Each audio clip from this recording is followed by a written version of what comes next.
Hey everyone, and welcome. Today, we're diving into a fun and easy DIY project. Building your own strobe light. This is perfect for parties, adding a cool effect to your videos, or just experimenting with electronics. We'll be creating a flashing LED strobe light.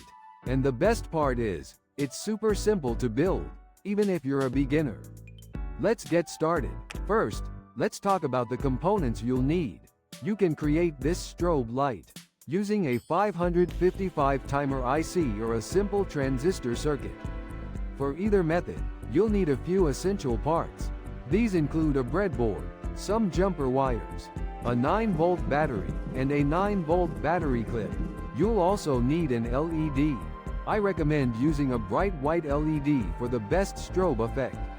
A potentiometer is crucial for adjusting the flashing speed, so include one of those. Resistors are necessary. We'll need a 1K ohm resistor and a 10K ohm resistor. And finally, you'll need a capacitor. A 10 UF capacitor will work well if you're using the 555 timer IC method.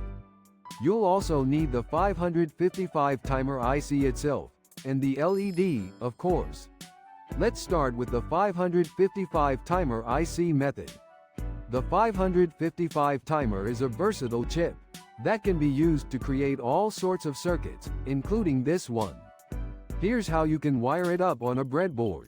Start by placing the 555 timer IC on the breadboard. Then, connect pin 1 to the ground rail. Connect pin 8 to the positive rail. Connect pin 4 to the positive rail as well. Now, connect pin 2 to pin 6.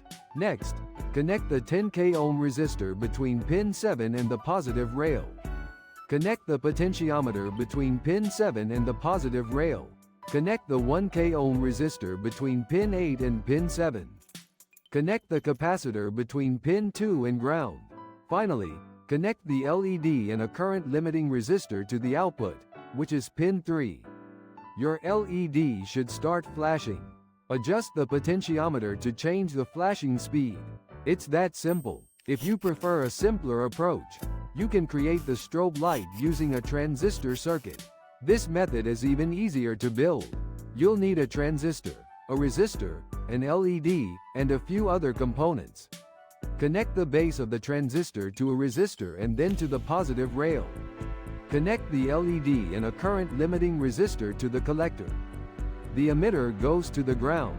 Connect the potentiometer to the base of the transistor, and you can adjust the flashing speed. This circuit is very straightforward. The transistor acts as a switch, turning the LED on and off rapidly. Once you have your strobe light built, it's time to have some fun with it. One of the coolest effects you can achieve is the